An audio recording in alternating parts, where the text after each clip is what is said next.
Entering Kenmore. Doors will open on the left.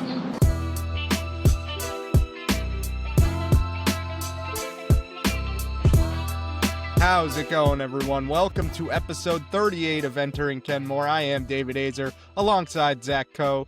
Zach, math is not mathing right now. We're like a month removed or so from Red Sox baseball, give or take. Yeah, when I posted that clip on the socials about if the season was a success, it was like just about 3 weeks. Okay, so yeah, we're like 3.5 weeks removed from Red Sox baseball. A great time to revisit our preseason predictions. Spoiler alert, they were not great. And also give out our Entering Kenmore awards for the top or bottom performers from this season of Red Sox baseball. So how are we feeling, Zach? I'm just ready for the off season. Yeah. The 18-inning banger was cool in the World Series, but unfortunately, Blue Jays Dodgers has not grasped my attention the way that I was hoping it would. I got a Shohei Ohtani take to shoot at you later. But yeah, I'm ready for stuff to start happening. Like, it's just been a pretty boring period. Besides, like I said, like I usually, it's such a grind working in the space and doing stuff. I usually take a little bit of a break from baseball, but it's been a little bit more extended. Like, I watched Game 7 of Blue Jays Mariners, and I watched games here and there. Like I said, I was locked in for 16 innings of Game 3 of the World Series until I fell asleep. But yeah, I'm ready for stuff to start happening. Totally agree. I think Game 7 of the ALCS was probably the best playoff game of this season, and I agree. I'm kind of rooting for the meteor in terms of this World Series. I really don't care who wins. I think the Blue Jays would be an interesting story, but it's not like I'm fully a Blue Jays honk, given that they're in the AL East as well. Yeah, I'm kind of in off-season mode as well. Obviously, things will start to unfold more once the World Series ends, and that's probably like a week away, so we're getting there. But in the meantime, we do have some awards and some preseason predictions to revisit, so we can start with our own predictions for the Red Sox team in general. They didn't go very well. We can start with our record. I had a 95-67 record. That is first in the AL East, not quite. And Zach, yours is about the same. Yeah, mine was 94-68, also first in the AL East. Missed the mark on that one. Yeah, it didn't exactly work out. I think we had high aspirations. I mean, we've said it time and time again. This was really a World Series expectations team heading into the season, even though they hadn't made the playoffs in 3 years. But everyone was high on them. I think we were correct in being high on them. Obviously, they made the playoffs as a wild card team, so not completely wrong, but, obviously didn't win the division. I think there were a lot of factors that played into that. What? What happened? Well, a lot of one-run losses, trading your best player, not calling up Roman Anthony till halfway through the season, just a couple little things, Yeah, minor missteps, I would call it. Yeah, I mean, shit happens, I guess. That's how it be. But for our MVPs, it doesn't get better. I went with Jarren Duran, who Mr. Low Leverage. Mr. Low Leverage, I mean, really took a step back this year from an awesome 2024 by all accounts, and just defensively was really bad. Got moved off the leadoff spot once Alex Cora realized that Roman Anthony was a much better leadoff hitter, and then really never took it back until he was forced to when Roman was out, and made a bunch of mistakes in the playoffs, didn't really show up at the plate at all, and then dropped a key fly ball, had a couple defensive errors there, and that was kind of the story all season for him. Yeah, all-time terrible playoff performance out of Jarren Duran this year. Like, I don't know, that nothing really sticks out in my head as a worse playoff performance in Red Sox history than what I saw from Jarren Duran. Not great, and I'm probably more confident he will not start the season on the Red Sox next year. So not a great MVP pick on my end. God, I hope not. I will be so angry if he starts next year on the Red Sox. I'm so sick of him. And I was listening back to some of our old stuff, like I was telling you last night, and there was clip that we posted where I did the whole thing like, oh, but he runs fast and he signs autographs. I can't do that anymore. Like, I can't do I'm done with the Jarren Duran experience. I'm not discounting the fact that he might go somewhere, whether it be San Diego, who's been pining for him for years, or Cincinnati, or any number of these potential landing spots for Jarren Duran, and goes somewhere where there's less pressure and performs maybe not up to the caliber that he was in 24, where of course he finished top 10 in MVP voting, but performs better where there's a lot fewer expectations. Like, he's just, some people are built for Boston, other people aren't. I don't think Jarren Duran is the guy who's built for Boston. No, and I mean, I can't say I disagree. I know in probably our first or second episode, we were talking about the outfield logjam, which hasn't been fixed, by the way. Still a priority this offseason. The we'll world's see if it longest actually road. happens. Yeah, but we were debating between Wilyer Abreu and Jarren Duran, which would you rather move on from? And I was saying I would rather move on from Abreu. I just thought Duran gave you more. Now I have totally changed gears. I mean, I couldn't be more out on Jarren Duran for everything he's done on the field. Yeah, it was a very disappointing, and like, weirdly enough, neither of us have him as our biggest disappointment this year. I feel like Kind of that surprising. Yeah, it's kind of a given. I kind of went a little bit outside the box with mine, and then I'm not going to spoil yours, but yours was a pretty big disappointment, especially when we get to our breakout selections for the season from spring training. So yeah. Who was your MVP, Zach? Mine was the guy that they couldn't wait to ship out of town. That'd be Rafael Devers, of course. Which to my credit, he would have been your team MVP if no doubt you didn't trade him for nothing. So missed the mark on that one, but not for the same reason that you missed the mark on yours. No, I would argue mine's worse, way worse. In terms of a prediction. The guy getting traded is not great. But who could have predicted that? Right. Well, actually, funnily enough, in one of the episodes that I was listening back to, it was the first episode that we posted on YouTube, which was episode 7, where we, it was titled Spring Training Storylines. One of the things we were talking about was it was in the immediate wake of him saying, I played third. No. And all that, and we were like, yeah, like, this is gonna blow over, like, nothing's gonna come of it. Like, I think at one point I was like, what are they gonna do? Trade Rafael Devers? Like, no. And yes, buddy, yes, are they ever? Thank God you're sitting down. Yeah, pal, I literally, if you could go back in time and make me the hand on shoulder meme, that would be incredible. Because are they ever gonna trade Rafael Devers? So missed the mark there too. Yeah, we nailed our Cy Young. Oh, absolutely. I mean, we have glazed this guy all season. I mean, obviously, we both picked Garrett Crochet, and we're proven right from the jump. I mean, he dominated all season. There was a little bit of a question mark in terms of his workload, and he struggled a bit in August and early September, but he bounced back very well and dominated game 1 of the wild card round, so couldn't ask for much more from him this season.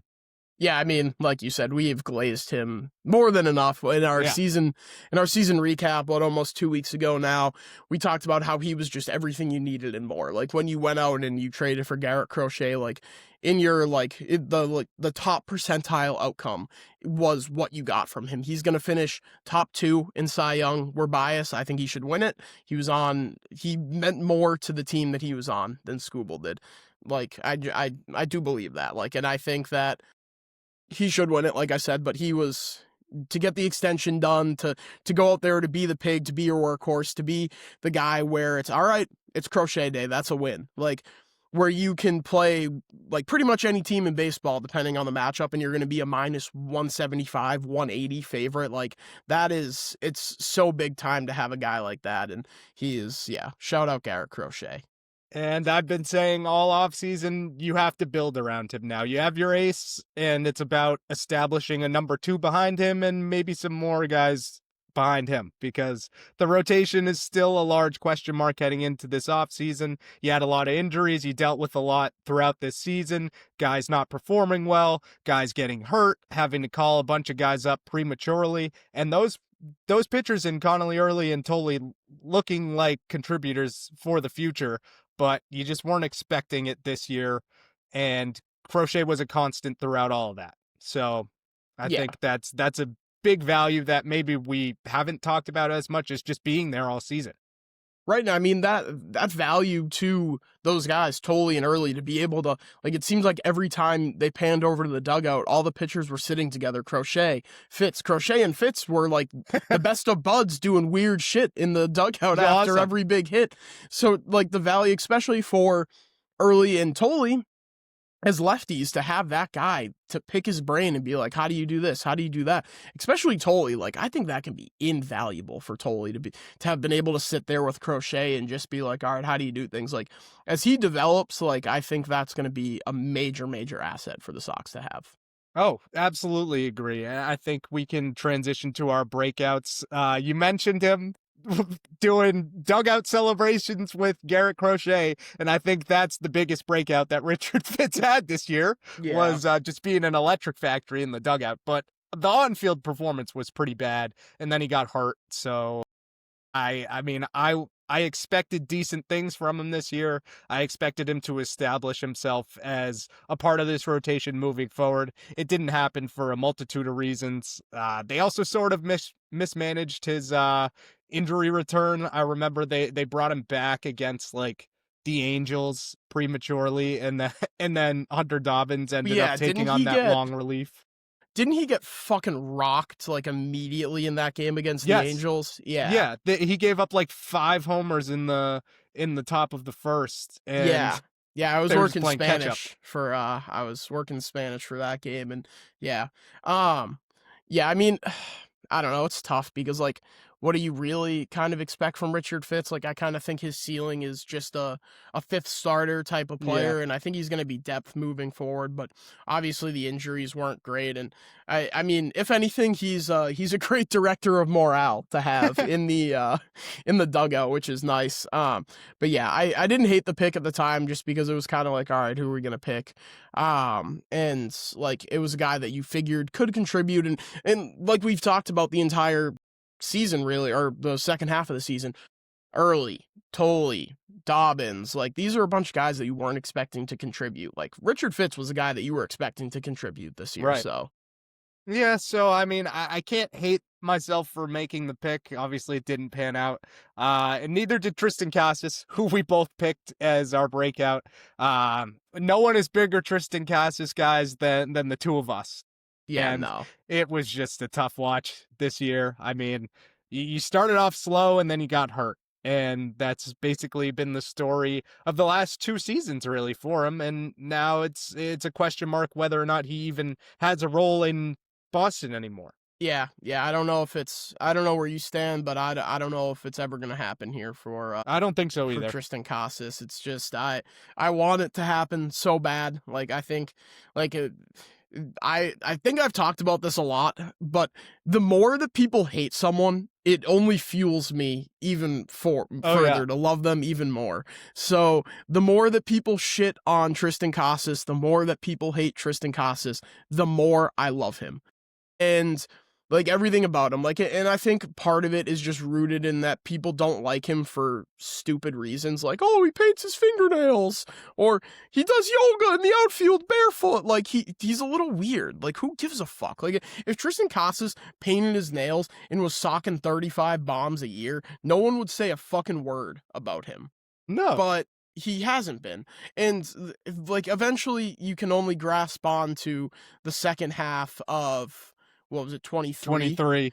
For so long. Like, at some point it turns into 2021 Bobby Dahlbeck in August, where it was like, the only player in baseball who had a higher OPS than Bobby Dahlbeck in the second half was Bryce Harper, and he won the MVP. Like, it gets to a certain point. So yeah, like, obviously I'm hoping he can come back, but I think we're both at the point where neither of us are writing him in Sharpie at first base this year, going into next year. And like, honestly, I think the best place for him is in Worcester to start the season.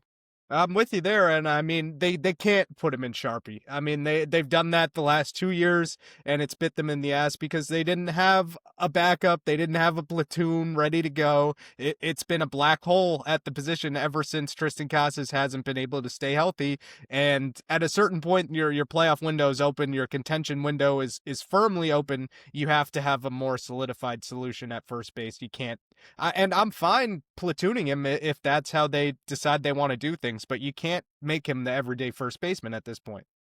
Yeah, I think I'm kind of out on platooning him too, because that would Really? mean who do you platoon him with? Like I Right. just I don't think Romy Gonzalez, Tristan Casas platoon is good enough for a team that is in a World Series contending window. Like especially when you look at like Schwarber, Pete Alonso, who like we're gonna get into the offseason stuff. I hate Pete Alonso. I don't want him to be on the Red Sox. I think he's a losing player. I ran this take through you last night when I was driving into work that I formulated it on the go. But if you're treating the home run derby that seriously, you're a loser. Like you're a losing player. You're Aaron Judge. You're never gonna win. So I just don't think Pete Alonso's a winning player. But Schwarber, that's talk about a winning player. Kyle Schwarber's a winning player, and he can play first base. He can DH, and you're not platooning a lefty Kyle Schwarber with a lefty Tristan Casas. So I don't know what you do with him. Like, because I don't think you can trade him either. Like, how do you trade that guy with that kind of prospect pedigree at his lowest possible value? Like at this point, you'd just be trading him to get rid of him. Yeah, I really don't know what they're going to do this offseason because, like you said, his value's never been lower. And you tried to shop him all last offseason and no team would bite. So what makes me believe they're going to be able to move in this offseason? I just don't see that happening. So I think, like you said, a start in Worcester might be the most likely scenario for him next year if he's fully healthy too. I Yeah, question whether or not they'll, take their time bringing him back, making sure he's 100% and then sending him to Worcester. right. But yeah, we'll see. Yeah, I don't know. And honestly, that might be better for him, like mentally too. Like, all right, you can go to Worcester. There's less pressure. Get your feet back under you. Refine your swing because, like you said when we started this conversation here about him, he started off the season atrociously too. Like he was bad before getting hurt. So I don't know what they do with him. The start in Worcester feels like the way to go.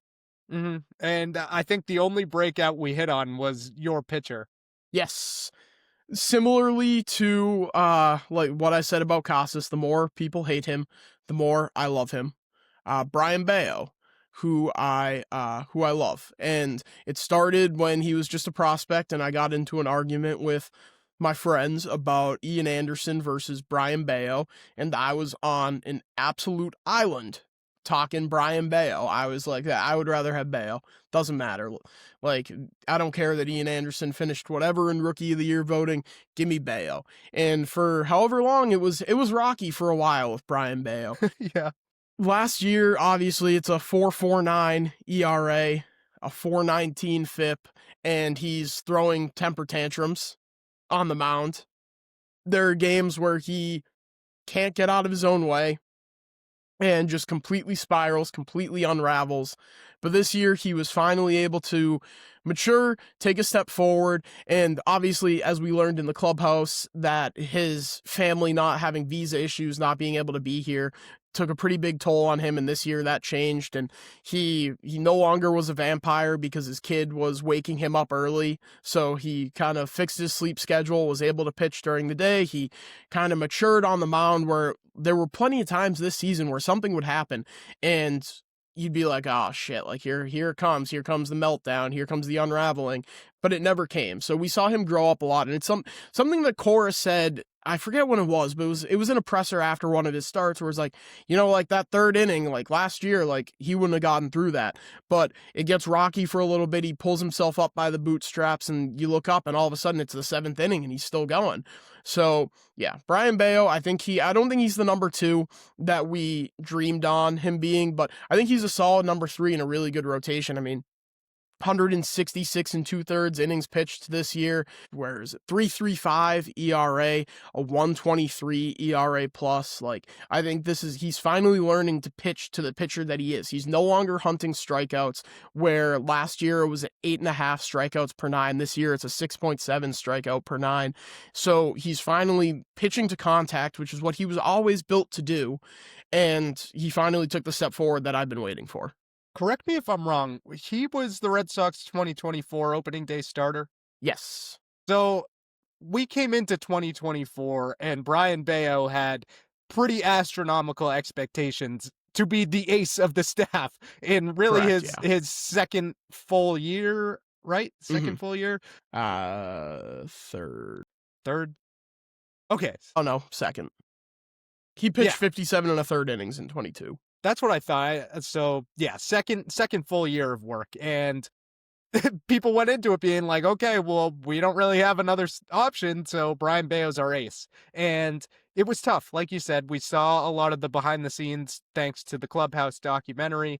And watching that, you really feel for him. Like he came in with expectations that he really couldn't live up to. I think he was dealt a bad hand. Obviously, his family wasn't around, and to have that weight off his shoulders in 2025 really allowed him to unlock a second level. And I don't think that has to be an ace. Like I think that is a quality number 3 to a number 2 you feel good about on certain occasion is totally fine for a pitching development that really hasn't had much success since like John Lester. Yeah, I mean, he doesn't have to be the ace anymore. Like you said, like he was the opening day starter in 2024, not because I don't want to say he didn't earn it, but like who else were they going to start? Like who else was going to be the opening Tanner day Houck? starter? Yeah. Like and obviously like it probably could have been Tanner Houck if we had known the season that he was going to go on to have, but like it just like it was out of necessity. He was the number 1. He was the opening day starter. Like, and now you don't need that. And right now he's the number 2, and I think we both said like he's probably best suited to be a number 3, but now you got to go in and push him back down another level. Like you got to get that number 2, because we saw in the playoffs and we saw towards the end of the season him start to deteriorate. Geez, words. Down the stretch. But I mean, I think there's another level to it too. Like he started to kind of grind down at the end of the season under the workload. But like now that he's done that, can he take another step forward and push 175 innings, 180 innings? Like I don't want to get as crazy as to say 200 innings, because you just don't see that anymore in today's baseball. But like I do think there's another level there, but I just don't know how comfortable I am with him being a number 2. No, Actually, I think I'm not. you have to supplement this rotation. Like you have Garrett Crochet, you have Brian Bayo. Those are your 2 most established pitchers in this rotation right now. And how do you supplement that? Could you bring back Giolito? Maybe. Could you, keep Connolly Early up here? Maybe. I don't know. I still think Early and Tolley probably need more time to develop in AAA. But if something goes wrong, again, if you have another injury, you feel good about those guys. But you definitely need a number 2. There are plenty out there, and we'll get into it more in the off-season primer episode. But yeah, totally think you have to continue to lessen the workload on Bayo, and then maybe he'll even surprise you. Maybe he'll still have the potential to turn into a number 2 down the line. But I think if you keep him as your 3 for next year, you're in great shape. Yeah, couldn't agree more. So for our Rookie of the Years, we kind of debated between obviously the big 3. I went with Roman Anthony. I think he was the Red Sox Rookie of the Year, obviously. I mean, the team found themselves really once he was the focal point, and then obviously he got hurt. You saw how that went. The offense just couldn't make up for that lack of production. So I think he has to be the Rookie of the Year. Yeah, definitely. I went with Marcelo, and when we were talking before the show, I was like, why did I go Marcelo? And then it jogged my memory. I was like, Trevor Story's going to get hurt immediately, and Marcelo's going to have to be the everyday shortstop, so I'm going with him. But yeah, spoiler alert, I think let me double check. Yeah, we both have Roman as our Rookie of the Year. When we get into the awards, no surprise there, obviously. I think he's cemented himself as future superstar. It's a guy that you watch play and you're like, all right, it's not like if he's going to win an MVP, it's when he's going to win an MVP. And I made my claim on the last episode, Hall of Famer. So I'm sticking to that one. I like it. I might have to tail that. Yeah, not much more to say on Roman Anthony. I mean, kind of like Crochet, we've glazed him throughout this entire year. I mean, he surpassed any expectations I had for him, and I'm looking forward to him back healthy next year and probably becoming a leader of this team, because unless they bring in someone else on offense, I really don't see who else emerges there. So he's going to Yeah. be a mainstay of this lineup for at least the foreseeable future until he refuses to play a different position and then they ultimately trade him. But until that happens, I will enjoy the Roman Anthony experience in Boston. Yep, couldn't agree more. He's everything we asked for and more. Yes, no doubt. And then our biggest disappointments we both kind of hit on. I went with Tanner Houck. He had a bad spring training. He had a horrible regular season. Then he got hurt. So not much more to say on him. Yeah, Tommy John, probably gonna miss all of next year. Sneaky non-tender candidate Mm-hmm. as we come up on the off season. I think it'd be kind of shitty to non-tender him just for luxury tax purposes. If you're already going over, like, it'd be kind of fucked to be like, all right, sorry, good luck rehabbing on your own as a free agent. But yeah, sneaky non-tender candidate. I'd say Don Rafaela. Another thing that we mentioned before the show, say Don Rafaela for 2 weeks in July. Hashtag whatever happens there. He had the 2 week stretch where he looked like one of the best hitters in baseball, and then for the entirety of the second half, he was one of the worst hitters in baseball. So yeah, I'm ready to be off the Cedon Rafaela experience. To be honest with you, like if they moved on from him, I wouldn't be that upset. Like I understand the value the defense brings, but it's such a maddening at bat. Like it's just like Jackie Bradley Jr. was fantastic defensively and was not great offensively, but I feel like the valleys weren't as low with JBJ, if that makes sense. Like JBJ, I never got viscerally angry watching JBJ at the plate. I was fucking furious watching Cedon Rafaela at the plate at multiple occasions throughout the year, namely the 2 worst bunt attempts I've ever seen in my life. Like, you cannot make a living in playing Major League Baseball if you're going to swing at pitches in the other batter's box. Like, Rafaela does that way too routinely for me, so I understand the value the glove brings, but I think the outfield defense is good enough where you can trade him and not really suffer that many ramifications. At a certain point, your good defense is outweighed by how much of a liability you are at the plate, and I think we saw that in large spurts from Rafaela all season, except for that 2 months in July, or 2 weeks in July. I wish it was 2 months. I know. Jeez. But yeah, like it's tough for me to fully support him as the future center fielder of the Red Sox. Like, I get the glove is otherworldly, but at a certain point, I need you to hit the baseball consistently. And you had the clutch gene from him pretty much all season. He came up in key spots, but I need to see that more on a consistent basis. Like, I don't just need you hitting a walk-off homer to send the Red Sox to the playoffs, and maybe that's not a good example. Walk-off homer. What did he even do to send them to the playoffs? Triple? Yeah. Like the walk-offs are awesome. The Dave O'Brien call for the Rays walk-off was awesome. Probably his best call of the season, and he had a bunch of awesome moments throughout this year. It's just, when are we going to see that when it's like top of the first, you know? Yeah. Like, I understand the high leverage value is there, but at a certain point, like, if you can contribute in high leverage spots, what's it going to take for you to contribute in low leverage spots? I just don't get it. Yeah, and like I said, I think the defense is good enough in the outfield. Like, I mean, I think Jarren Duran is going to be, like I said, in another one of the episodes, they can trade him to the Kia Tigers for all I care. I don't think Jarren Duran's going to be in a Red Sox uniform next year, so obviously that's going to improve the defense depending on who you put out there in left, and then obviously I think Roman Anthony is more than capable of playing center field. I think Wilyer Abreu is obviously a perennial Gold Glove candidate in right, but he's another guy I'm shipping out here, and we'll get into the offseason predictions, but the only guy in the outfield that was a starter / regular that I want to see next year is Roman Anthony. So I'm fine trading all 3 of those guys. But yeah, that's neither here nor there because we're not into the offseason yet, so. Yeah, but watch them come into next season with the same exact outfield. The same log. I'm looking forward to it. But yeah, so that does it for our preseason Red Sox predictions. We can just breeze through these postseason predictions. They weren't great. So do you want to go? We can go league by league here, and I'll just rattle off my division winners, and then you can do yours. Okay. AL East, I had the Red Sox. AL Central, I had the Tigers. AL West, I had the Rangers. So 0 for 3 there. Yep. AL East, Red Sox. AL Central, Guards.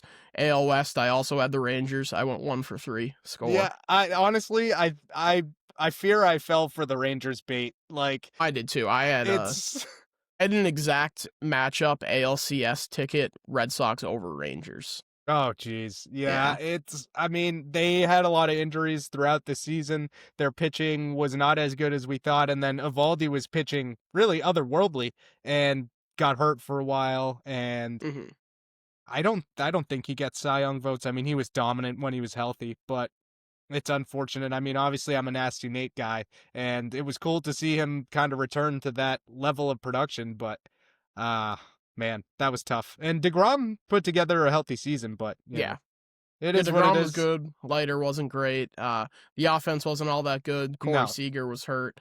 Semien sucks. Adolis Garcia sucks. Yeah, not a great year for the Rangers. No, they're in a weird spot. Yeah, I don't know where I'll put them next year either. Probably not as a division winner, but you know, it is what it is. So for the National League, I had the Mets, the Cubs, and the Dodgers. So 1 for 3 once again. Yep, I had the Phillies, the Cubs, and the Doyers. So I went 2 for 3 on that front, which is solid. And honestly, like the Cubs probably should have won the Central, but the Brewers just got on an absolutely torrid pace. I don't think neither of us had spoiler alert. Neither of us had the Brewers making the playoffs. No. So yeah. Then do you want to just run the wild cards? Yeah, I went. What did I go? 1 for 3. I had Yankees, Orioles, and Royals. I went 1 for 3, but the team I picked that was right won the division. Astros, Mariners, Royals. And then in the NL, I had the Braves, the Mets, and the Padres. So I went 1 for 3 on that front as well. Yeah, I had NL wildcard, Phillies, Braves, Diamondbacks. So just overall, it was bad. I'm gonna have to do a deep dive on predictions next year because this was embarrassing as a debut. Yeah, we also did award predictions. Just quickly looking at it, obviously we don't know who won the awards yet, but I don't think Bobby Witt is gonna win AL MVP. Not quite. We both had him. We both had Crochet as the Cy Young, which I guess that was probably our closest of the bunch. You had Roman Anthony winning Rookie of the Year. I had Christian Campbell. It's gonna be Nick. Middle name Kurtz. NL MVP, you had Juan Soto. I had Kyle Tucker. Obviously, it's going to be neither of those guys as well. NL Cy Young, you had Skeens. I had Yamamoto. I think Skeens is probably going to win that one, but I'm not mad at the Yamamoto prediction. Probably 1-2. I think. Yeah. And then NL Rookie of the Year, we both picked players who suck. You had Dylan Cruz and I had Matt Shaw. Yikes, man. Which, like, I don't know, like, you could have given me, like, 100 guesses, and I never would have given you what is probably going to be the top 3 in NL Rookie of the Year voting of Isaac Collins, Cade Horton, and Drake Baldwin. Like, I was never landing on any of those 3 guys. So. No, me neither. I don't think I knew who any of those people were before this season. I'm not going to lie to you. I did, but I'm a sicko, so. Actually, I knew Cade Horton for sure, but the two catchers, is Isaac Collins a catcher? I think he's an outfielder. Ooh, Baldwin's a catcher, though. Baldwin's a catcher, yeah. I had no idea who he was. I'm not mad at that one. I mean, I feel like if you're not a fan of the team that has the likely candidate, you really have no idea. Like, yeah, right. Unless you're a sicko, I guess. Yeah, unless you play in a dynasty baseball league that rosters 360 prospects.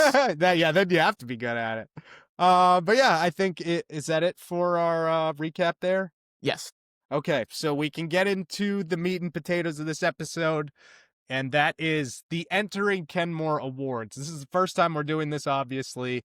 Looking forward to our debates over this because I think there are a couple of question marks on my end, but we'll see how this goes. So we can start with MVP. Do you want to go first? I know I know Yes. the audience knows who you're going to go with, but Yes, my beautiful little boy, Roman Anthony, the MVP of the 2025 Boston Red Sox.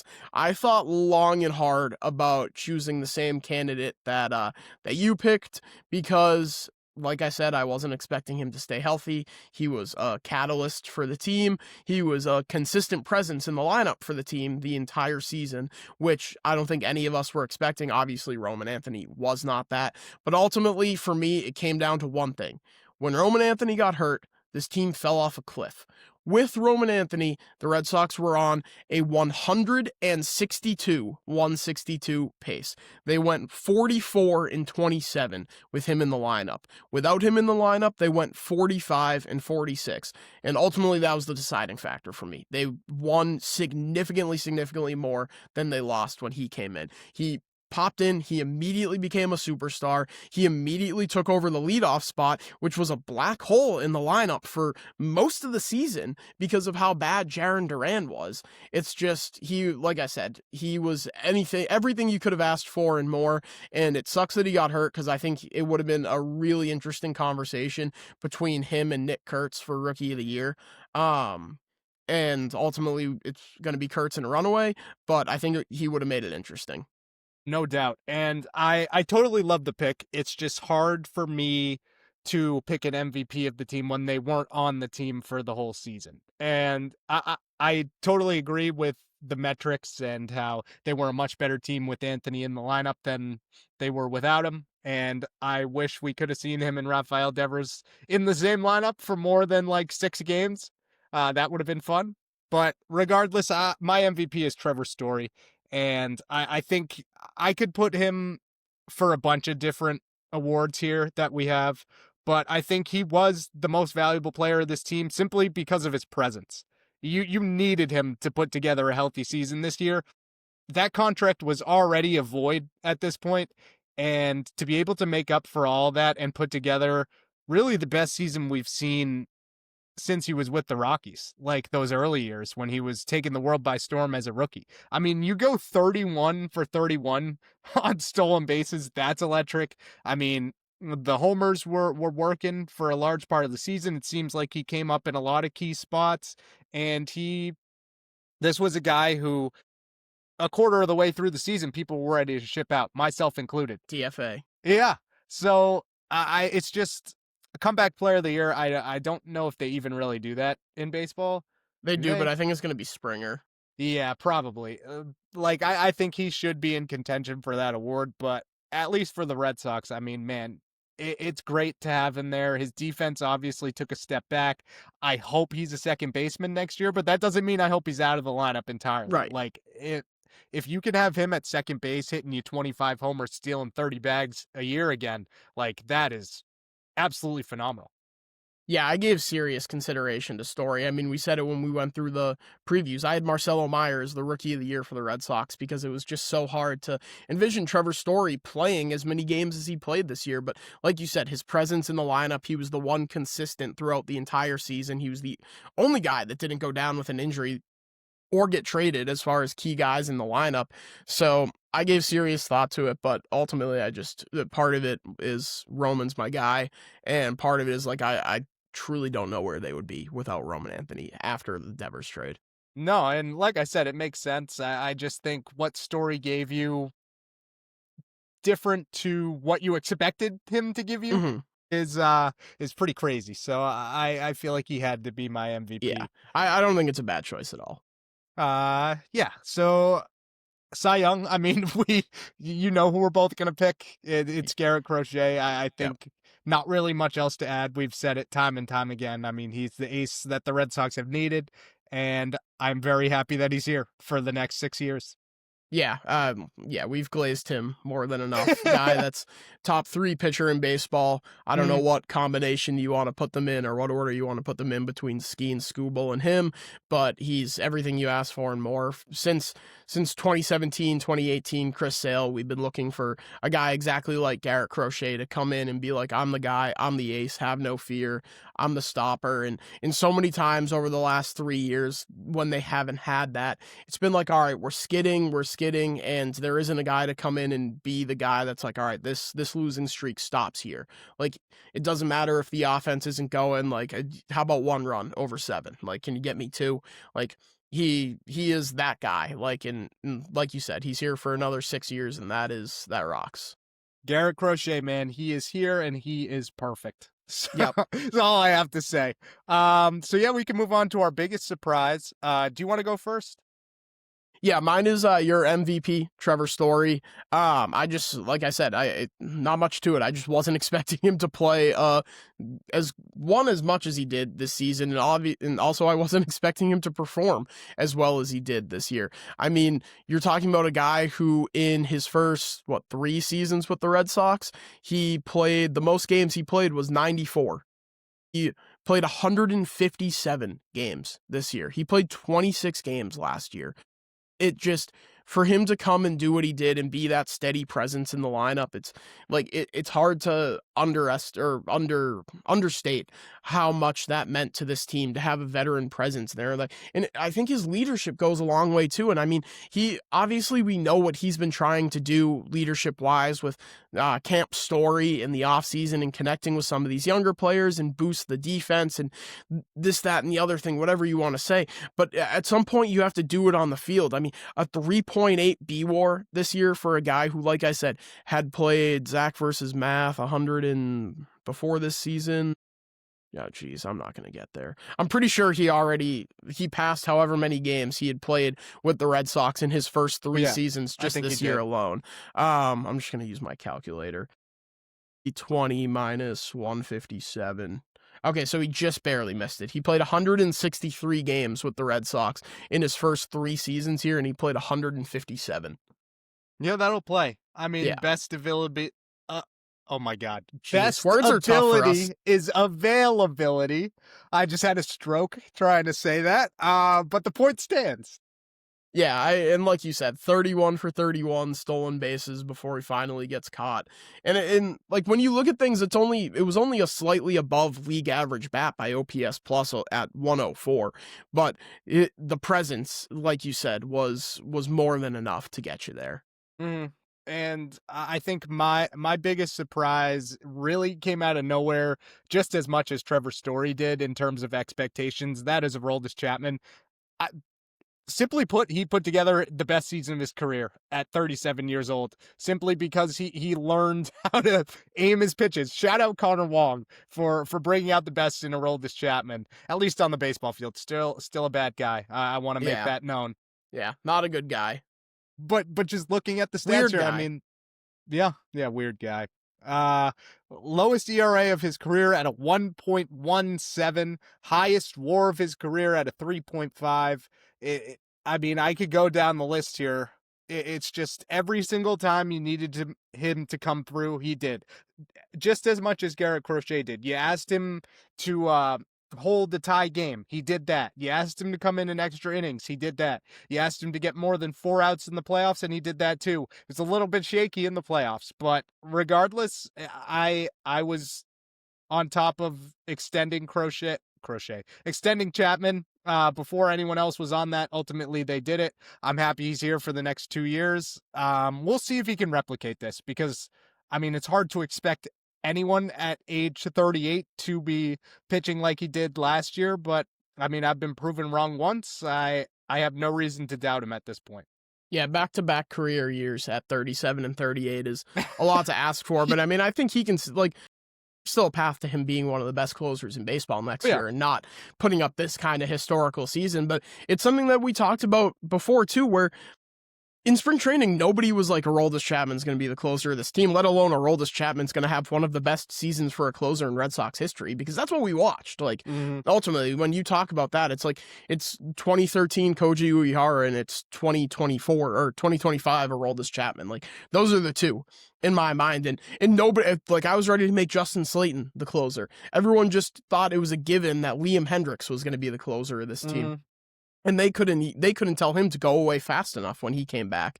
It's just, for, like you said, for him at 37 years old to figure out how to locate his pitches and finally get the walk rate down, it's pretty remarkable. So I like the pick there.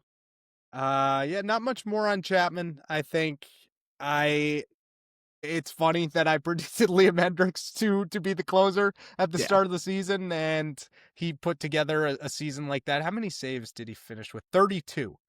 And I mean, man, like, just everything you could have asked for and more from him there. But on the other side of that, we do have our biggest disappointments. I can start off because, I mean, it's kind of a one-off point. Tristan Casas, we've mentioned it already. We were both very high on him heading into this season. And even Craig Breslow was like, yeah, this is a guy who can hit you 40 bombs and like 120 RBIs or whatever he said. He didn't do that at all. And then he got hurt. Fell just short. Yeah, he's right there. But he was right on the cusp. It's tough for me to put anyone else in this spot just because you put him in Sharpie as your first baseman this year. He gave you nothing, and then he got hurt, and the position was... Shit. Yeah? What's up? Negative 0.9 B-WAR. Yeah. Oh, it was bad. It was bad. Like, that's something people kind of forget, is how bad he was playing before he got hurt, like we've mentioned. But after he went down, the position was just a void the entire season. You had the likes of Romy Gonzalez and Abraham Toro platooning at first base every day for this team until Nathaniel Lowe came in, went on an insanity run for a little bit, and then fell back down to earth in a big way, and is not going to be back here. I'm pretty confident in saying that. Like, there was a conversation for like a week where we're like, oh, maybe they'll just 13 give him the arbitration. No, he's getting non-tendered. Not happening. So thank you for your service, Nathaniel Lowe, but I've seen enough. Yeah. And Tristan Casas, I really don't know where your role is with this team anymore, like we've said. Yeah, and I mean, it's like we said when we were going through our breakouts, it's just, I'm done sitting around waiting for Tristan Casas to make it happen. I'm just going to have to see it at this point. Looking at his stats here, like I said, it was a negative 0.9 B-WAR in 29 games. He hit 182 with a 580 OPS, a 62 OPS plus, and then his knee exploded. So it's not like he was even going well when he was healthy. Like, you could make the argument that in the last 2 years, 23 and 24, it's a 2.8 WAR, it's a 256 batting average, 838 OPS. Like, there's plenty of stuff to dream on with Tristan Casas, but at a certain point, like, you just have to go out there and do it, and it hasn't been nearly consistent enough, and he hasn't been able to stay on the field consistently enough to really make it happen in that same way. So I'm still rooting for the guy. I still want to be right, but I'm like we said, I'm not in by any means penciling him in on the roster at all this year. I think the best course of action for him is Worcester next year, and then see where we go from there. Yeah, I absolutely agree. And obviously we'll see how that pans out. But regardless, if they come into next season being like, this is the year, you guys, Tristan Casas is the everyday and I'll first talk baseman. myself into that. I won't be able to, unfortunately. I've tried. Like, I like Casas. I'm rooting for the guy, but he cannot be your everyday first baseman on opening day. No, I don't think so either. But like I said, I'm fucking stupid. I'll talk myself into it. Fair enough. For me, I don't know. This might be a hot take. Alex Bregman is my biggest disappointment for the 2025 season. Obviously, he comes in, he buys Meyer, Campbell, and Anthony suits. He sits with them at breakfast. And this is not from a leadership perspective, because I think anybody saying that they're disappointed with what Alex Bregman brought from a leadership perspective is stupid. But in terms of play on the field, it just wasn't what I was expecting from Alex Bregman. Obviously, he comes in First 51 games, 299, 385, 553, 156 WRC plus, which was 11th in baseball in that stretch. He obviously the quad starts barking at him, and he misses a month and a half, and he comes back, and he just wasn't the same guy. Like, I don't think anybody in their right mind can tell you that he was the same guy. The last 63 games that he played, it was a 250 batting average, 338 on base, and a 386 slug with a league average 100 WRC plus. Like, that's not a guy you're paying $40 million a year for. It's just not. And then when you factor everything else in that went along with the Bregman signing, you had to trade Rafael Devers because you signed Alex Bregman. You effectively have chosen Alex Bregman over Rafael Devers. It's not a decision I would have made, and I will continue to beat that drum for however long, but if you are going to make that decision, it needs to be better performance than what you got out of Alex Bregman. Like I said, it's not from a leadership perspective. It's just from a pure on-the-field standpoint. Like, his month of September was so unbelievably awful. Like, it's tough to say anything other than I was disappointed. And that's not to say that I don't want him back. I think they've made that choice. He needs to be back. You traded Rafael Devers for Alex Bregman, and it can't just be for, 114 games of Alex Bregman.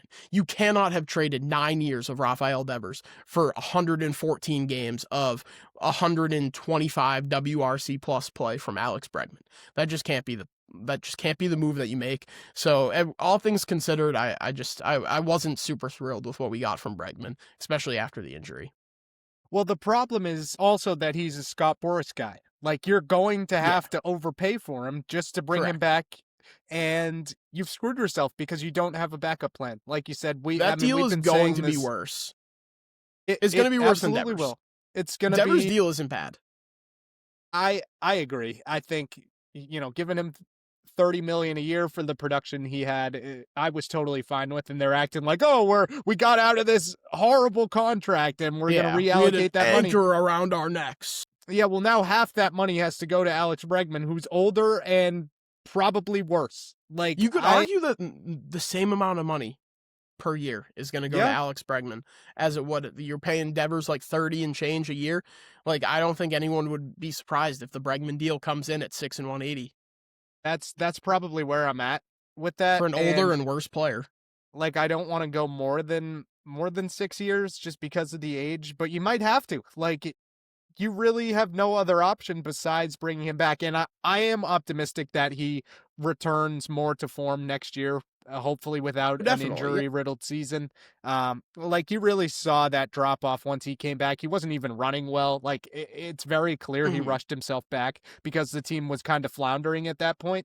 And, I mean, all season, I think in must have been game 1 of the playoffs where, like, he ran out was it like first to third or second to home, whatever it was, but he ran out a ground ball to score a run. That was the fastest he's run in the second half of the season. So, right. And to that point, though, at a certain point, like, I would have he came back on July 11th. I would have rather him wait another 2 or 3 weeks until he was back to 100% to then not have, like, if he just waited until he was 100% and ready to go and came back and returned to form, we're not talking about it, or I'm not talking about him as my biggest disappointment for the season. No. And we had that conversation at the time. Yeah. I don't know what to make of it.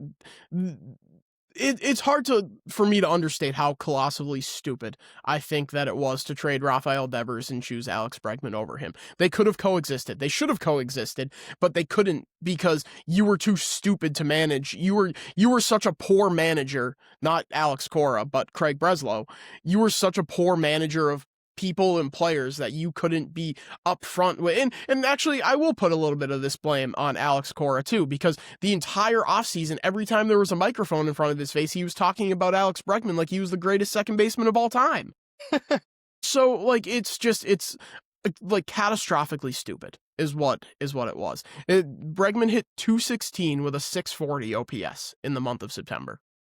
I mean, no other way to put it. Just a disappointment entirely for that second half of the season. If he maintained his pace from the first half before he got hurt, I mean, he's not in this conversation right now. But the reality of it is he was a different player after the injury. And now you've screwed yourselves. You have to commit to that going forward, and it's going to be an overpay no matter how you swing it. Right, and it's going to be the same amount of money that you were paying Rafael Devers for a 31-year-old coming off a quad injury that lingered for 4 months. Isn't that poetic with this Sick. baseball team? Good work, Craig. Thanks, Bragg, you fucking stiff. Or, Brez, excuse me. Thanks, Brez, you fucking stiff. In terms of our most improved player, do you want to go first? Because we kind of mentioned him already. Yeah, I won't get too deep into it again, but Brian Bayo was my most improved player. I kind of mentioned it. Had meltdowns on the mound, coming off the mound. He spiked that ball in Toronto in 2024, coming off the mound. Like he threw one in the dugout. And this year he took the step forward that we were all kind of hoping he would make. He became a much more mature pitcher. And I mentioned the Alex Cora quote, like, all right, there's some traffic in the third inning, and gets out of it. And then all of a sudden you look up and it's the seventh and there's only 2 runs on the board. It's just, it's finally the step forward that I've been waiting for him to make. I had him as my breakout, and now I have him at the end of the season as my most improved. So I think I hit that one right on the head there. No doubt. I don't have much more to add on Bayo. It's just, please build around him. Like, build around him and Crochet. The rest will fall into place. But if you stand pat here, you're doing yourself and the fans a disservice. So that's about all I have to say on Bayo. But my most improved was Romy, my homie, Gonzalez, who I was absolutely could not be more wrong about in terms of despising a player simply for existing and what he stood for in terms of giving quad A players a chance. And the Red Sox seems to do that more than any other team. And he was just the figurehead of my disdain for that. Yes. But I mean, you look back on the season, he put together a really good one. This was a guy we came into the year being like, okay, yeah, he's a lefty platoon bat, but I really don't know what other purpose he serves on this team. And he kind of became an everyday guy because he had to, in large part, but also he took a step forward. Like, I was looking at his splits earlier. I have it. I have it right here. So roughly the same plate appearances. He had 143 versus lefties, 198 versus righties. He hit 286 versus righties, 331 versus lefties. And the RBIs were largely the same. He had more doubles against righties, 13-10. It's a bench bat, and that's more than I could have expected for him. Like, I really had no expectations for him. I didn't even want him making the opening day roster. So I'll eat my words at that. I think he took some steps forward this year. Could he be a potential trade candidate? Maybe. But regardless, I think he has a spot on this team going forward, but I still think you need an actual first baseman. Yeah, I couldn't agree more. I think I said it on the episode immediately in the wake of them getting eliminated. I think you get one lefty killer next year. Yeah. You can take your pick as to who it may be. I'm not counting Nick Sogard in that group because I think there's a spot for him, but I think Romy's the guy that you pick between Rob Refsnyder, Romy, any number of the other idiots Eaton. Can't forget him. Yeah, I did forget him. I did. the dumbest baseball player I have ever watched ever. Hey, that's your 5-hitter in the wild card round. Yeah, and Rafaela was hitting like 6th immediately after bunting, and you get one lefty killer next year. I think it's Romy. He gives versatility to play first, second, third. I think you could probably teach him left if he really needed to fill in that Refsnyder void. But yeah, I was surprised at how much someone could hate Romy Gonzalez, seeing that he was exactly that, a quad A player. But ultimately, like, I didn't hate the sentiment behind it, because I also don't love just being like, all right, well, like, here's this guy off the scrap heap. Let's see if we can figure something out with him. And they were able to their credit. Like, he was a really good player, but I don't want to see him in as an expanded of a role as he had this year. But yeah, I agree. I mean, that's where I'm at. Like, I think the hate I had for him was largely just because I picked him as the one guy to hone in on. Yeah. With an overarching problem. Like, yeah, everyone does that. Like, I say that, and none come to mind immediately, but there are so many players that, like, you can just, like, rattle off a random player and I'll be like, oh, fuck that guy, I hate him. Like, so I've heard it before. Yeah, I can't recall one off the top of my head. Yeah, but- one specific, but yeah, there are plenty of guys that Mhm. I just hate for no reason. So Yeah, there are a bunch more for me as well. But yeah, Romy Gonzalez very much impressed me this year. But yeah, I think we can move on to our favorite moment of the season. do we want to Um, do Rookie of the Year first, just because it's kind yeah, of maybe we should. Okay, yeah. I mean, you know who our rookie of the year is. It's Yeah. Roman Anthony. Yep, my beautiful little boy yet again. Not much more to add. I mean, we've said it time and time again. He's been everything we've wanted and more. And I just think the sky's the limit for him. Honorable mention to the captain, Carlos Narvaez. Yes. If Yes. it weren't for generational talent getting called up and immediately being that generational talent, I think he would have ran away with this one. But unfortunately, Roman Anthony is that guy. So shout out to the captain. Great season, but fall just short on Rookie of the Year. And Carlos Narvaez is a guy a lot of times you forgot was even a rookie just Yeah. because of how mature he looked both at the plate and in calling games. So to have that catcher position seemingly locked up for the future now is an underrated part of this season. To trade Kyle Teal and then like 6 hours later immediately fill the hole that Teal left, and hole is relative because I think I've been pretty well documented in saying that I don't think Kyle Teal's a catcher long term. So I think that was still a hole even with him on this roster. But to trade a guy that a lot of people thought was the catcher of the future and then immediately fill that void for a guy in Elmer Rodriguez Cruz who has so much reliever risk, and I know he's caught a shitload of helium in terms of prospect status because he's a Yankee, but I still make that trade 100 times out of 100 knowing what you get out of Narvaez. Absolutely. I mean, I'm looking forward to both of these guys and a lot of young guys on this team. And obviously we had to go with Roman Anthony, but the future is very bright for this young core overall. Yes. Yeah, very. Okay, so yeah, we can do our favorite moment of the season. Do you want to go first or you want me to go first here? I can go first. My Okay. my favorite moment of the season was the 45 seconds that Joe Ryan was a member of the Boston Red Sox on trade deadline day. Obviously, we had the was it Morosi or Yes. whoever? Yeah, Morosi tweets like Joe Ryan to Red Sox. Funny story. I'm driving to my friend's wedding in California. We stayed one night in LA, and it was me, my friend George, who's a big Cubs fan, and my girlfriend sitting in the car, and we have some trade deadline coverage going on, and all of a sudden they're like, "Oh, Joe Ryan of the Red Sox," and I'm driving, I'm like, "Oh, let's fucking go!" Like I'm fired up. I was pumped. I'm like, World Series, here we come, and obviously the Cubs didn't do too much at the deadline either, so we were making jokes like, "Oh, like Craig Breslow and Jed Hoyer napping, and someone's gonna wake them up and be like, guys, the deadline was 10 minutes ago." And they're going to be like, "It was 10 minutes ago? Like, what do you mean? It was today?" And then all of a sudden, Joe Ryan's a Red Sox, and it's like, oh, shit, like, let's go. And obviously that report turns out to be false. It was just that they were working on a deal. It never came to fruition. And I literally felt like I was like drunk driving after that happens because I was so I think my adrenaline shot so far up from let's fucking go, Joe Ryan, we're back, to oh, he's not here, the fall off from that, the adrenaline was still there, so I was I literally felt like I was maybe not drunk driving, but impaired driving for sure. It was a kick in the nuts for sure. That 45 seconds where it's like, okay, we finally have a trade deadline big win. splash, yeah. And then to go from that to Dustin May to nothing else was really just horrible. I mean, there's not many words to describe it. Yeah, it wasn't great. Not great at all. I just, yeah, it sucked. That was, such a dud.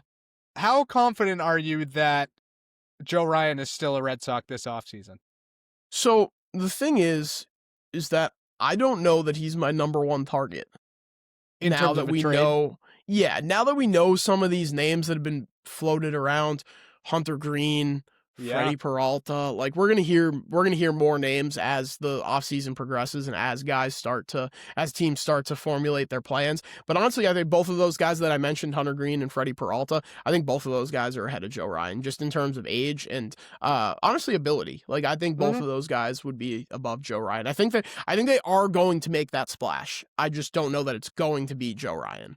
I agree. Regardless, Joe Ryan, your 45 seconds of being a Boston Red Sox will be remembered, at Yep. least by both of us. I will never forget it. Yeah. And my favorite moment of the season is also not on the baseball field. I'd like to take you guys back to Father's Day, June 15th at about 6:50 in the evening. It's Father's Day. I'm enjoying my hibachi dinner. Fresh off a sweep of the Yankees. Fresh off a sweep. The vibes could not be higher. It's like, okay, this team may finally be starting to find its stride. Like, Roman Anthony's here, right? Roman Anthony was here at that point. Yep. Uh-huh. There's like 6 games that he and this guy played together. And the vibes could not be higher. I've said it before in a drunken rage on our initial reaction to the trade, but the vibes could not have been higher at that hibachi table with my entire family. And then Zach calls me at 6:55, and I'm like, "Oh, what's up?" Like, sorry, I'm at dinner. They traded Rafael Devers, and how quickly did that vibe change? I went numb at the hibachi table. Quite literally, food lost its taste. Life lost its meaning for a little bit there. We just could not have had a faster vibe shift. Yeah, that sucked. That was, and like I remember, I forget who exactly it was that broke that deal, but it was someone that it was Robert Murray. It was Robert Murray. And I was like, all right, like let's pump the brakes here on Robert Murray. Like let me wait. So it was partially denial, just being like, all right, like until Passan tweets it. And then like 5 minutes later, Passan tweeted, and I just immediately sunk back in my chair and was like, oh, that sucks. Like, and the next category that we're gonna do is the least favorite moment of the year. So I guess the Devers trade was mine. So I guess we can just transition into that. And it was just like it was immediately just what the fuck just happened? Like, what did they do? Like, they just swept the Yankees. Devers went deep. I worked the game and posted the social media clip of the Devers home run with "Who's your daddy?" Like, that was the caption. It's probably still up on the EEI Sox booth accounts. "Who's your daddy? Rafael Devers goes deep again." And 5 hours later, he's traded? Like, it's still hard to fathom, like, that's the move that they made. On a 5-game winning streak, you sweep the Yankees, vibes have never been higher, and you're like, all right, this is the time, we're going to trade our best player, and we're not going to shop him at all, either. Like, oh, Rafael Devers isn't the type of player that you shop around. Why? Because then you might actually get a good value for him? You might actually get players that are worth a shit? Like, instead you get Jordan Hicks, who they sent to the Shadow Realm. You get James Tibbs, who you passed on in the draft before. You probably would have passed on him again, too. You probably would have taken Savage. If you didn't take Braden Montgomery. Cool. You trade Braden Montgomery, you get James Tibbs, you flip him too for Dustin May. Like, this is the return for Rafael Devers. It's Dustin May, it's Kyle Harrison, and it's Jose Bayo, and it's Jordan Hicks, who you effectively are paying $26 million a year to be a dickhead in the clubhouse and suck on the mound. Like, that's what you got for Rafael Devers. And we got rid of the contract. Okay, and you're going to hand out one that's way, way worse to Alex Bregman in fucking 3 weeks. So I don't understand. It was like, it's still like, I said this to Adam Jones in one of the breaks when he asked when the Devers people were going to shut up. Never. I will never shut up. I'm with you. It's just, we're never going to be able to get over this. I think the offseason can, remedy it a bit if they reallocate that money, but a lot of that's going towards Alex Bregman. So there's exactly one player that can walk through the door that I'll say, okay, that makes up for trading Devers. Kyle Tucker. Yep. And he's not walking through that door. Yeah, that's what I was about to say. Kyle Tucker's not walking through that door. I certainly wish, but not quite. My least favorite moment of the year had to be Game 2 of the Wild Card Series, Red Sox versus Yankees, because I think that's really when I accepted the season was over. Game 3, I kind of knew going into it. Connolly early, he pitched well, but it was like I just didn't think they would have enough arms to survive if they made it to a Game 3, and that's exactly what happened. Brian Bale went 28 pitches. I think you probably should have left him in longer, but either way, you taxed your entire bullpen going for the game 2 win, and the only problem was you didn't win the game. So you had no one left for game 3. And obviously that was the game where Garrett Whitlock got burned. They tried to change him back to a multi-inning reliever in probably the most important spot of the entire season, and it didn't work out. I don't blame Garrett Whitlock for that, but I do blame Alex Cora. I mentioned that I think that was probably his worst managed game of the entire season in the most important moment. And that's really where the wheels fell off. I mean, it was a roller coaster of a season, but after that game 2 loss, that's when I knew it was in fact over. Yeah, I found the post. It's still up on Sox Booth. Caption: Who's your daddy? Rafael Devers continues his ownership over the New York Yankees, launching one over the monster to give the Sox a 2-0 lead. Yeah, and that would be the last tweet. Yeah, the last Rafael Devers highlight posted on the Sox Booth accounts. That's He didn't even tough. know it. Yeah, tough. What's that? The Andy Bernard clip. I wish I knew we were in the good old days before we've actually left. Before we've actually left them. Yep. Yeah. Just brutal. Yeah. But yeah, I think that about does it for both of our awards. I know you have some prospect awards. I decided to bow out for these because I don't know enough about prospects to be like, yeah, I picked this guy as my breakout. I was watching him all year. So I'm just going to defer to you on here, on this end. So I'll let you cook. So my prospect hitter of the year, honorable mention to the password, Justinson Garcia, who it seems like raked at every level he went to this year, especially in AAA when he got to Worcester. 18 home runs in 81 games, 271 batting average, a 334 OBP, and an 833 OPS. Obviously, he got his cup of coffee in the big leagues with the Red Sox. Another clip that I saw when I was watching back some of our stuff, hashtag save the password. We saved the password. I didn't love how they used him when he was up with the big league team. I just thought that he was just stapled to the bench for some reason. Obviously, he does come with some strikeout concerns, but he opened the season top number 14 on Sox Prospects, top 60, I think is what they do. And he's now sitting at number 6. He, I think, is probably still ultimately a trade chip this offseason, so we'll see where that comes from. But 18 home runs in 80 games is nothing to scoff at. In terms of home run power, even if it does come with some strikeout risk, like that type of power always comes with some strikeout risk. So shout out to him.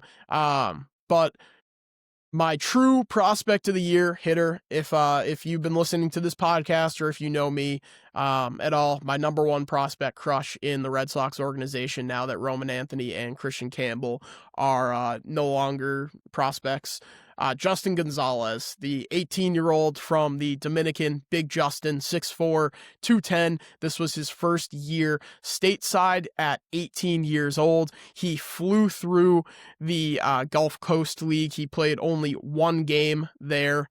Or I guess it's the Florida Coast League now. They changed it for some reason.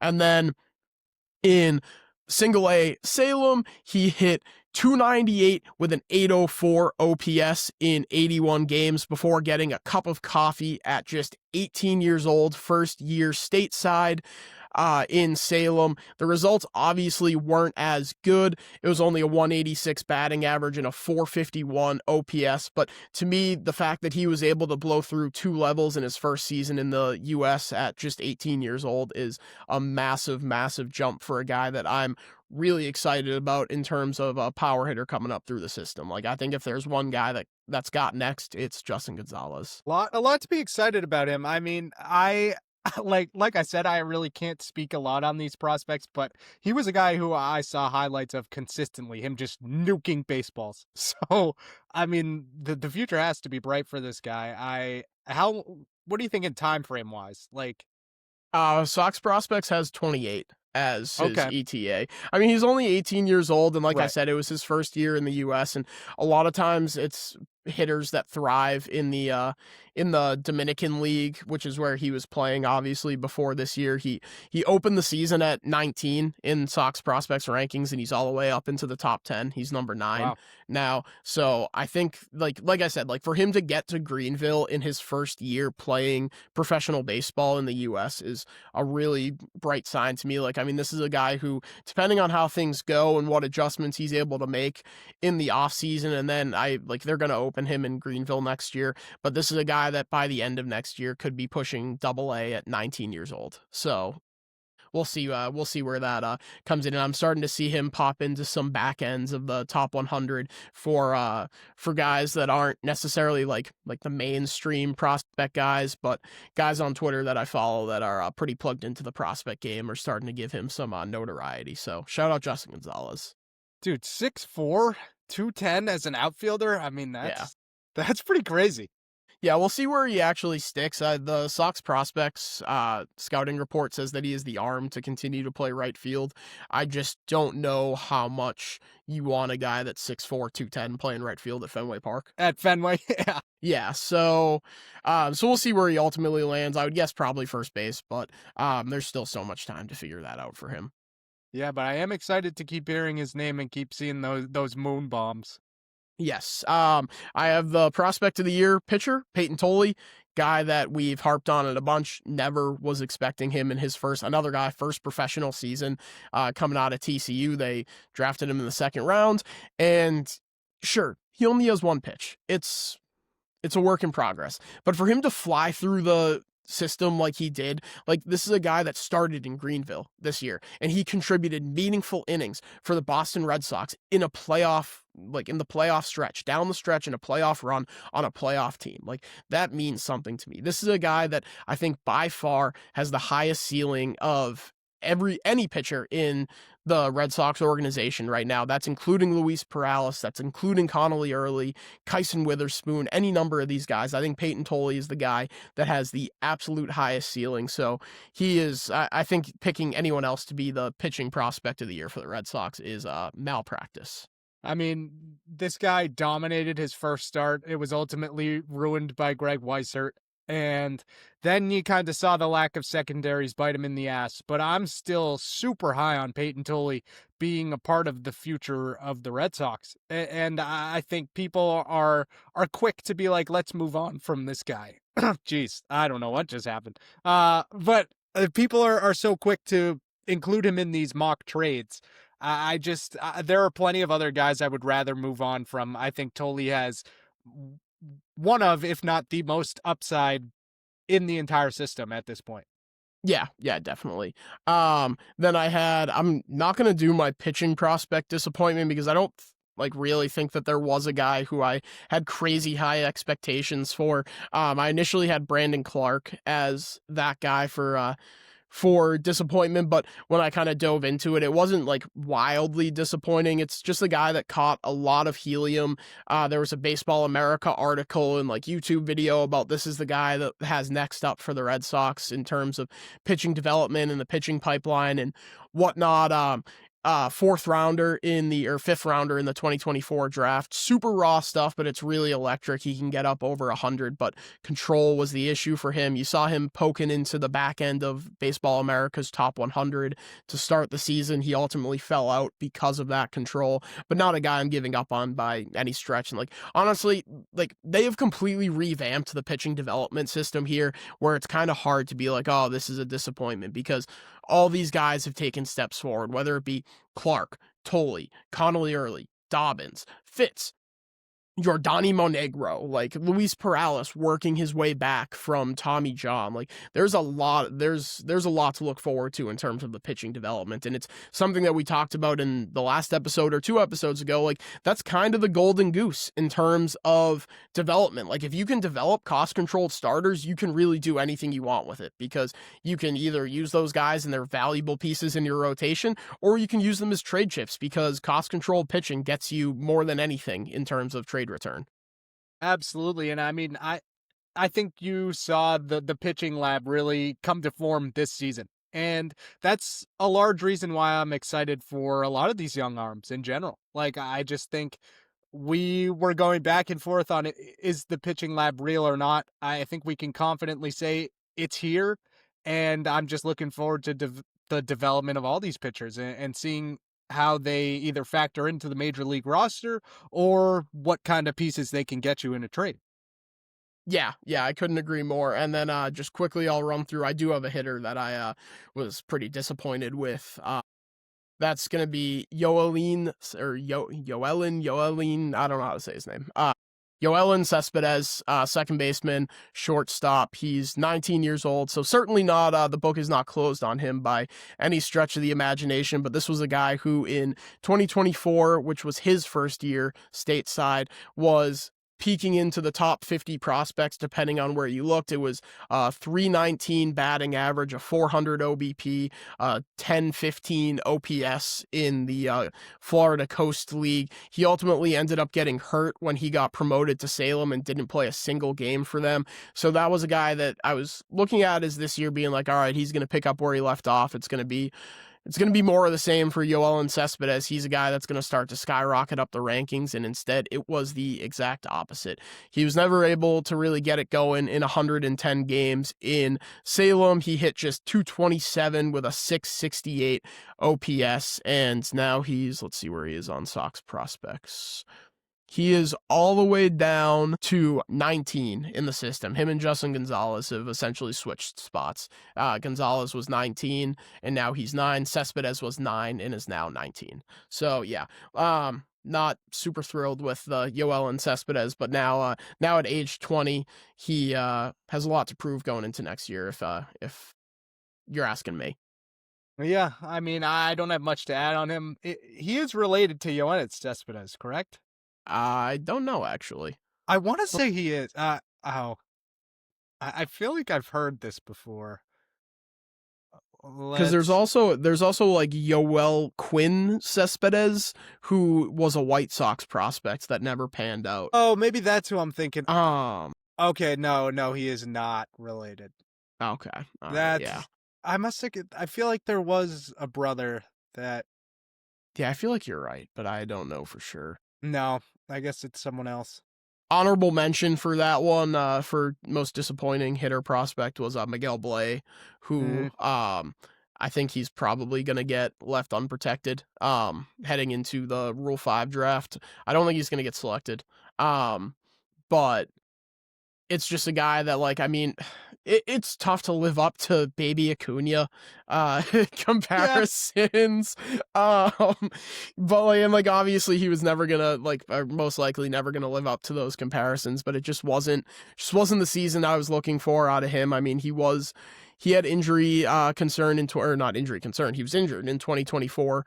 He played only 195 games in 2024 across Salem and Greenville. This year in Greenville, he played 77 games, 226 batting average, a 735 OPS, and then eventually got moved up to Portland, where the results were also not very good.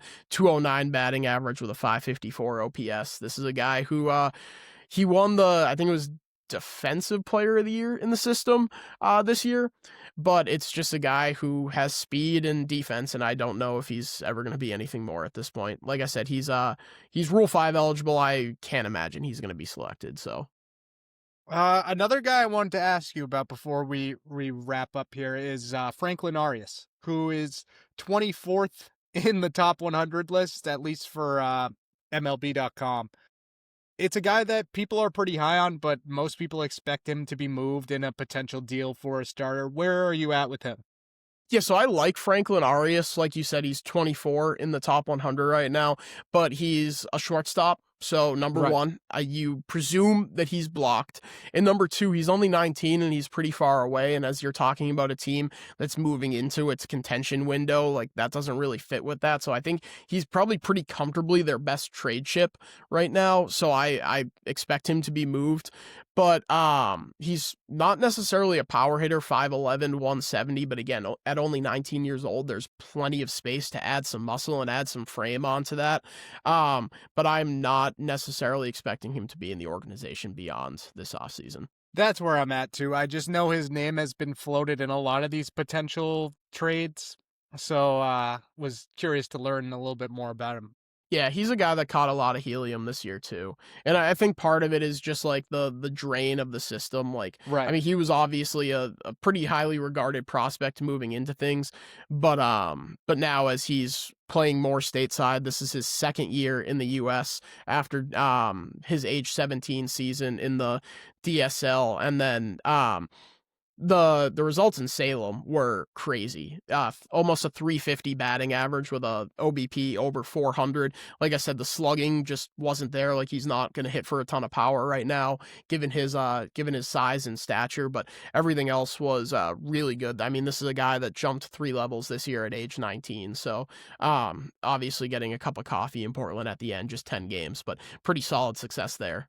Yeah, I think there's a lot to look forward to in this farm system overall. We'll see how it looks come opening day next season, because I think there are plenty of assets that could be dealt.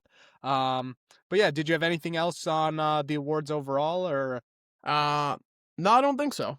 is it time? It's time. It's time. I'm excited for this. Alrighty, it's time for the debut of David's Bruins breakdown. Oh my god! I mean, shout out to Zach for the intro. First of all, I mean, that is A1. Incredible. Did you watch any of those moments from the Open? I've seen the Bergeron, absolutely. Okay. That's Maple Leafs, right? Yep. Okay, so I've seen that. The 2013 Game 7 comeback. Yeah. The pasta is Game 7 2 years ago, overtime winner. Against the Leafs? Yep. Okay, so I know that one. The Lucic one, what is that one? It's a fight that he got in against the Canadians. I forget exactly who he was fighting, but he beat the brakes off this guy and then stood up and then started pounding his chest at the Canadians bench. And then I don't remember that one. Yeah, an all-time Jack Edwards call. So that one had to be included, yeah. Absolutely incredible. But for anyone just joining us who has no idea what the hell this segment is, I am probably have the least amount of hockey knowledge of anyone out there. But for some ungodly reason, I have decided that this is the year I want to watch Bruins hockey. So I have prepared a list of takes, some good, some probably horrible, but to be honest, I have no idea where any of these takes rank. But Zach is a known hockey knowledge guy. Puck knower. Knower, I didn't know if that was a term or not. But basically, what we're going to do is I'll just fire off these takes and we'll see what happens. I think we'll probably refine this segment as it goes. Yep. But yeah, we'll try this out. Yeah.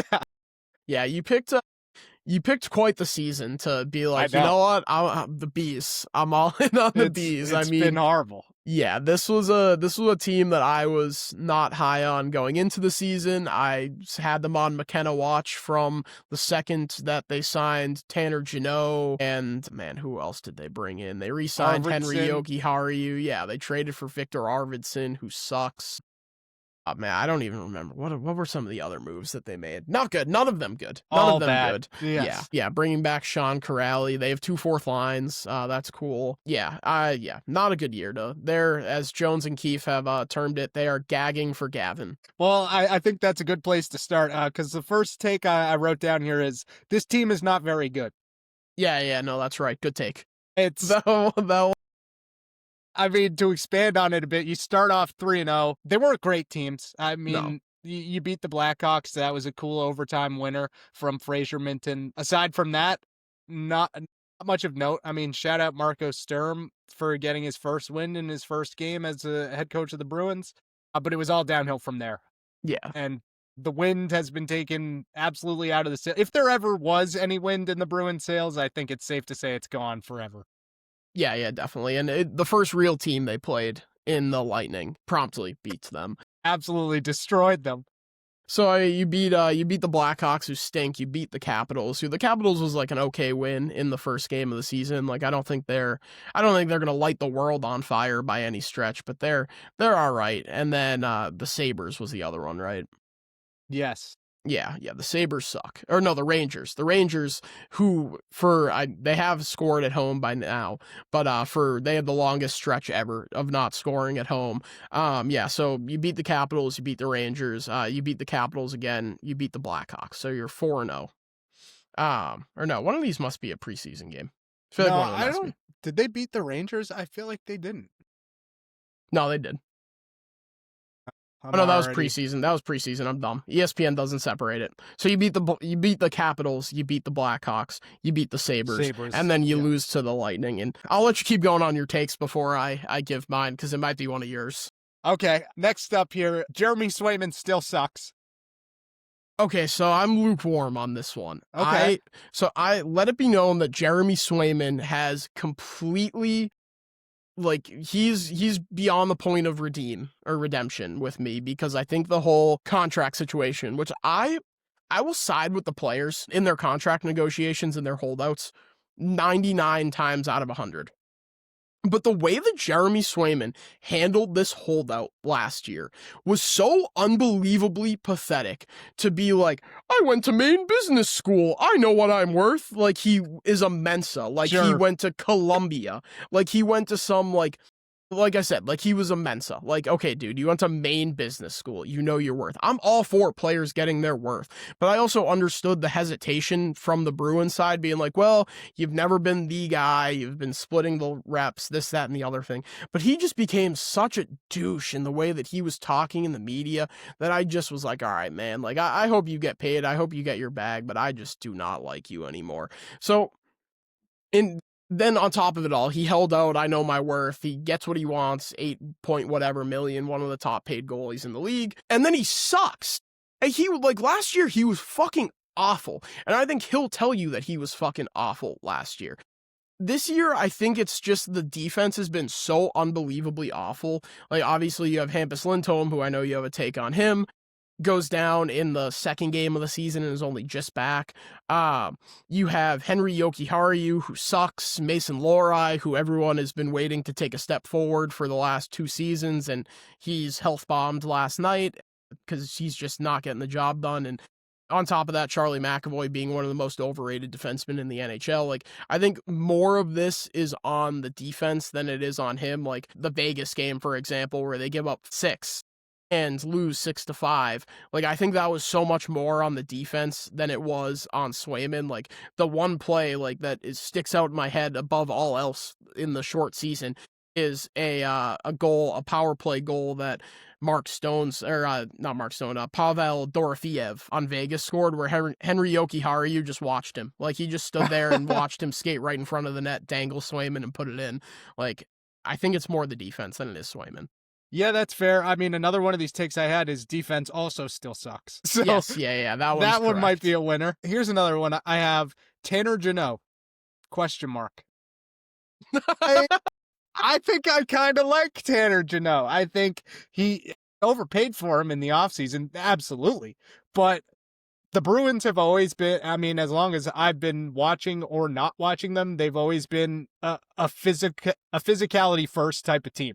And that's kind of exactly the player that Jeannot is. I think they overpaid for him, but I still kind of enjoy watching him. Yeah, he was good for the first however many games, and I haven't noticed him watching him for like the last 5. The issue with the Bruins is, like, you're right that they're always a physicality first kind of team, but they're also simultaneously the softest team in the NHL. Like, It doesn't matter who they have. Like they traded for Garnett Hathaway, and he immediately got neutered. And then he was on the 23 team, obviously, and he gets cross-checked in the spine by Tkachuk in that playoff series against the Panthers, and doesn't do anything in response. And that kind of showed the Panthers that they could push you around, they could bully you. And Jim Montgomery and Don Sweeney and Cam Neely, they're all responsible for it too. They have this whole, oh, we're the Boston Bruins, we play between the whistles, like some sort of holier than thou, like we're some great franchise, so we don't bend the rules, we don't play after the whistles. Well, when other teams are doing it, you should do it too. It doesn't matter if you take the penalty. If you get pushed around and you get bullied, then you're going to blow a 3-1 lead after having the best regular season in the history of the NHL. Like, that's what they did in 23, and that's been my big problem with the Bruins really for the last, like, going on 10 years that they're soft, they get pushed around, and they just let themselves get pushed around because they play between the whistles. Like, all right, man, like, yeah, when you're getting cross-checked in the spine 20 seconds after the whistle blows and not doing anything about it, I think that's a problem. It's why they lost to the Panthers twice in the playoffs, and it's why they continue to be soft. Like, something needs to change on that front. Like, you can't trade for Garnett Hathaway, immediately chop his balls off, and then the very, very first game he played in Philadelphia after signing with them as a free agent, he got suspended. Mm-hmm. I'm learning a lot about the sport in general, just from this segment so far. I think it's great. Okay, next up, I like Fraser Minton. I think he might be my favorite player on the team. If I had to pick a player jersey to buy from the Bruins, I think it would be him. I like this one. Fraser Minton. So I was talking before the start of the season. I think it might have been right before that, the day before that Capitals game. And I was talking to Dan Ball, and I was like, I'm excited for one player, and exactly one player on the Bruins this year. And Dan Ball turns and he looks at me and he goes, Fraser Minton? I go, yep, that's the one. This is obviously a guy they got in the Brandon Carlo trade. Credit to Don Sweeney. I will rip him a bunch as we get through this segment because I think he's awful at his job. But the Brandon Carlo trade and the Charlie Coyle trade, I think, are two of the best he's ever made, getting Fraser Minton and Toronto's first this year for Brandon Carlo, he's a fine defenseman, but I don't think he's anything to write home about. But they said that Minton was a guy that all their scouts said you can't make a deal without including him. He's a center, which you lack depth-wise, especially in your development system and down in Providence, mostly because you can't draft. But that's a different story for a different day. He can kill penalties, and I think there's a lot of untapped potential there in terms of his scoring ability. The only issue is that they refuse to play him with people who know how to play hockey. He's just centering the second, fourth line for some reason. Yeah. Dude, how do I find the lines? Is there a website I can go to have the lines up? Yes. dailyfaceoff.com. Okay, good to know. I'm going to bookmark this for future reference. But another thing I have here is Elias Lindholm looks a decent amount better than last year. I know it was bad in terms of scoring for him. And also his first year as a Bruin. I think this is more what we expected from him, signing him. They signed him to like a 7-year deal, right? Yeah, 7-year deal. And he was awful last year, but it sounded like he was going through some, I forget exactly what he said. He played in the World Championships after the season ended, and he said that he was nursing an injury for however long in the preseason, and it just kind of lingered with him throughout the season, and he was finally feeling like he was back to 100%. He's been really good this year. It's just like at a certain point, like you need more from these guys that you're paying however much money to. I said it the other day, but like the Boston Bruins, come see the player, and it's just Pasta. Like he's the only guy worth a damn right now in this lineup. And Lindholm's been good, Geeky's been solid, but at a certain point, you need more than just 3 players. Yeah, I mean, shout out Morgan Geeky, too. I didn't have a specific bullet point on him, but I heard Andrew Raycroft say something like he scored 40-something goals in his last, 65 games. So, yeah, he's an interesting solid player. He definitely has the ceiling, and I was against giving him a super big deal because the only year he had ever done anything, being last year, was when he was playing with David Pastrnak, and ultimately I think the deal didn't come. Like, I thought he was going to be getting like $7+ million a year. Or like at least more than 6. He ended up getting 5.5 over 6. So I think that is way better. It's just tough to really get a gauge on Geeky because every time he scores, like last night, for example, he scores on the power play. It's just because teams double team Pasta because they know that he's your only good player. Right. Okay, yeah, that's a fair point. The last one I have here is I have seen Hampus Lindholm more in Plymouth Rock commercials than on the ice this season. And follow-up point, it reminds me, I think it's a Mass Mutual ad with Tristan Casas, cloud watching with, is it called cloud watching with Wally? Yeah, something like that. I know the one you're talking about. Regardless, I mean, someone at Nesson has to be like, okay, these guys are hurt. Why are we airing these commercials every single commercial break to remind fans how much they're missing these players? I mean, Hampus Lindholm, I mean, I've done some research, and by research, I mean talking to other people who know hockey more than I do, that he's never really been healthy, and last season was kind of an outlier. in terms of, or was it 2 years ago? 2 years ago. Last year, he missed like 90% of the season with a broken kneecap. Right. Okay, so 2 years ago was the outlier, and you committed a lot of money, a lot of years to him, and this is what the Bruins are getting now with Hampus Lindholm, is what I've learned. Yeah, that was a weird injury this year because all they said was lower body injury, but it wasn't related to the kneecap. Right. But he also missed he just made his return after missing however many games last night. In 7 or 8 games.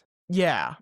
And they've only played 11, so it's tough for him to it's a tough injury, and they were so weird about classifying it. They were like, "Oh, it's gonna be day to day. Like he's gonna miss tomorrow, but he's gonna be back the next day." And then it was like, "Oh no, he's still." And then it eventually wound up with him going on IR before going on that trip to Ottawa where they ultimately got their doors blown off, which was just a paper transaction so they could have extra bodies with them while they were on the road in case something else happened.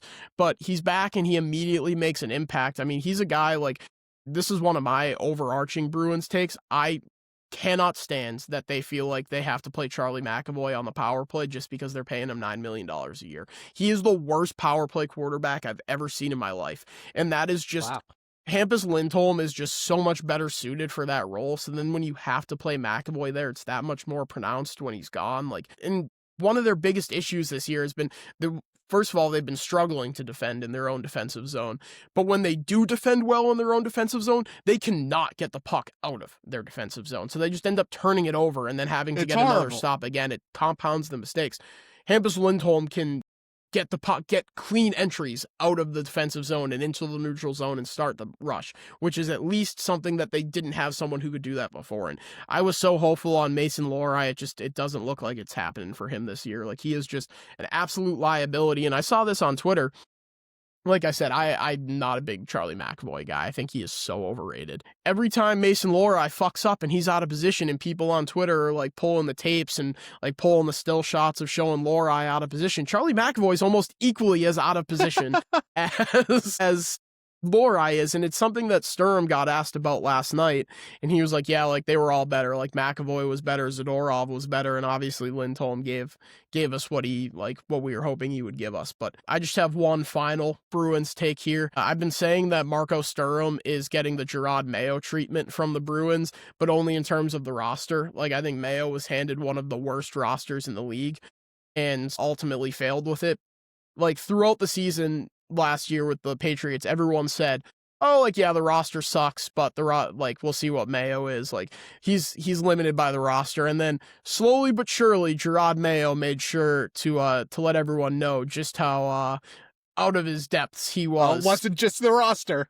And I'm starting to get a little bit of that feeling with Marco Sturm because... No. Him being oh, guys aren't buying in. Guys need to buy in. Oh, there's nothing we can do. The roster's the roster. I still think there's plenty of time for the jury to be out on Marco Sturm, and I'm not fully willing to say that he's Gerard Mayo. I'm just a lot less confident that he's the guy moving forward than I was heading into the season. I was going into the season knowing that the team was going to be bad, but I liked the direction they were going in terms of the coaching staff. But I think part of it is that Sweeney and Neely's system just doesn't work. This is now 3 coaches that don't shoot the puck. And Jim Montgomery said it time and time again, oh, well, we're not a high volume shots team. We're a high quality shots team. And it just you need to shoot the puck. What was it? That game in Colorado where they lost? It was the third period and they had 9 shots on goal. It's not good enough. They need to put the puck on net. And I think that's a system that comes from the top. So, to me, I'm done with the Sweeneys. I'm done with Cam Neely. I never watched Cam Neely play. I want Cam Neely's number unretired for how much he's run this organization into the ground. It's just, sad state of affairs for the Boston Bruins. I have 2 more things. One, just response to that, I kind of like Marco Sturm from the outside looking in. He just seems like a guy who kind of tries to bring the most out of his players. And it's also what I've heard from Jaffe and Raycroft on Saturday Morning Brew. They really are into him.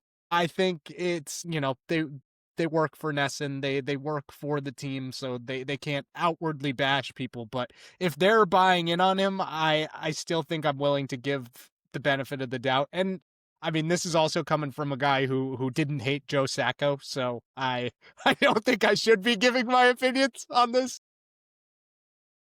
Yeah, I said, I'm not like fully ready to count out Marco Sturm. I'm just a little bit more concerned than I was heading into things. Okay, yeah, that's fair. And then I think to close out David's Bruins breakdown every week, I'm going to provide some other teams' uniforms that I like more than the Bruins, because I don't know if this is a bad take. I really don't like these new Bruins uniforms. Well, that is an awful take. Yeah, that is a horrid take. Well, I love these new ones. I'm gonna present a couple teams that we have played that I like their uniforms more. I told you this one, the Ottawa Senators red uniforms. Yeah, I didn't like that one. I didn't like that take. I think the Bruins uniforms are so much better than the Senators. I don't know. Like, I like the black Bruins uniform. The white one, I'm just... I like the old school look. I like these new uniforms. I think that these new ones are so much better than the old ones. Maybe they'll grow on me. But the other one, and this is non-negotiable, is this one is a good the one. Anaheim Ducks. In general, but mainly their orange uniforms, I think may be the best uniforms in all of hockey. Yeah, I mean, obviously it has the nostalgia aspect of like the Mighty Ducks, like the movie with the mask and stuff. But yeah, the Ducks have some top tier uniforms. They're also like the official NHL team of the Boston College Eagles. The Bruins are well on their way to becoming that with Dean Letourneau and James Higgins and Oscar Yelvik and Andre Gassot, but those guys aren't there yet. But they have Chris Kreider, they have Cutter Gauthier, they don't have him anymore, but last year they had Brian Dumoulin. Yeah, they're the official NHL team of the Boston College Eagles. Am I allowed to pick a second team? Because if I do, I think it's the Ducks. I'll allow it, but okay. It's definitely sketchy. I mean, I'm all in on the Bruins, as is evident by all of my wonderful takes in the first edition of David's Bruins breakdown. How did I do, would you say? There were a couple bad ones. Yeah. There were a couple lukewarm ones. I think the worst one was the Senators uniform one. If we're being honest, the best one was Fraser Minton. Those uniforms take me back to like NHL 2K like 13, like all those old games on the Wii. I think the Senators logo just sucks. I think that's part of it. It does. Yeah. Yeah, so that really hampers the jersey, like the in the dead center of it. Yeah, I think the Senators jersey was the worst take, and Fraser Minton was your best one. Listen, if the uniform take it's the worst, I think I can live with that. Yeah, I think that's more than fair. I'm gonna keep watching. The takes may get better or they may get worse. Only one way to find out. Regardless, I have strapped in for 82 games and only 82 games of Boston Bruins hockey, because if anything about these 12 games says anything, it's they're not making the playoffs. The lottery. The 83rd game is the lottery. Yeah. Gagging for Gavin. But yeah, I think that'll about do it for the inaugural edition of David's Bruins breakdown. So stay tuned for next time on that, because I think it'll develop. We'll figure out some new iron out some details. Out. Yeah. Yep. So, but yeah, I think for a debut that was fun. Yeah, that was a good one. Final thoughts, Red Sox wise. You have anything? No, I think hire a GM, actually. So I lied. I just fully lied. No, hire a GM. Please hire a GM by the next time we record an episode. And by the next time we record, I don't know if free agency will have officially started, but the World Series will definitely be over. Yeah, I think we'll probably have some. We'll have a decision on Trevor Story. Mm-hmm. We'll have a decision on Giolito. Obviously, we know that Bregman's going to opt out, but he hasn't officially opted out. And then I think we'll probably start getting some QO stuff trickling in. Okay. And then you had a Shohei take. Right. Okay. So 18-inning game. It's like the 15th, 16th inning, and they show the bullpens remaining. And the Dodgers have Will Klein remaining, and that's it. Shout him out. I'm sitting there going, who in the fuck is Will Klein? And I started thinking, like, all right, well, who do they have left? Like, all right, they have Yamamoto, they have Snell, and they have Shohei. And all this talk about Shohei being the GOAT, I'm like, Shohei, if he is actually the GOAT, if he actually has that killer instinct dog in him, goes to Dave Roberts and says, I don't give a shit that I'm supposed to pitch tomorrow. Put me in this game. We're not letting Will Klein lose us a World Series game. We can figure out tomorrow, but let's win today. No, Shohei doesn't do that. No. Tom Not quite. Brady, Michael Jordan, LeBron, Kobe. All of these guys have the killer instinct, that dog in them that makes them great. The unsatiable will to win. I don't think Shohei has that. So for me, he cannot be my GOAT. Wow. I mean, really just planted your flag there. I think that is a take that not a lot of people would get behind. I honestly don't hate it. Yeah, gotta have that dog in you to be the GOAT. I mean, Mahomes, another one. Like guys that will bite your head off to win. And I just don't see guess. that from Shohei. I wouldn't put Mahomes in that category. Not like obviously not in like a terms of like being the GOAT, but in terms Mahomes would kick his dog to win a Super Bowl. Like I fully Fair. believe that. Like he would do anything to win. Like, and that's just Shohei wanted to win so badly he had to join the super team to do it. It's a good point. It's Like- the Kevin Durant track. Yeah, literally. It's Kevin Durant. So Kevin Durant was one of my favorite players in NBA history before he jumped ship to the Warriors. Mm-hmm.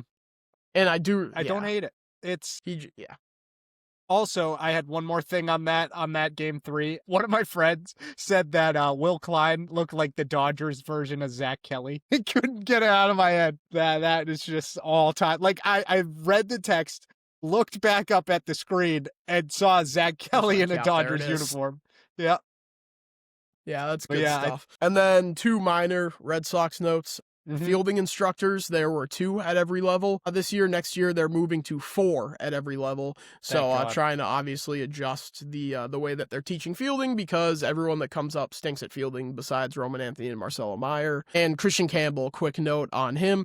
They think that a lot of the lack of power or the decreased power and decreased exit velo was because he lost a ton of weight during the season. So they're going to try to put more muscle onto him and hopefully that he doesn't wear down as much as he did this year. I know that I and others have speculated that maybe the rib injury was a lot worse than what he was leading on and what the team was initially telling us. It seems like maybe it was just he lost so much weight that he wasn't generating enough power.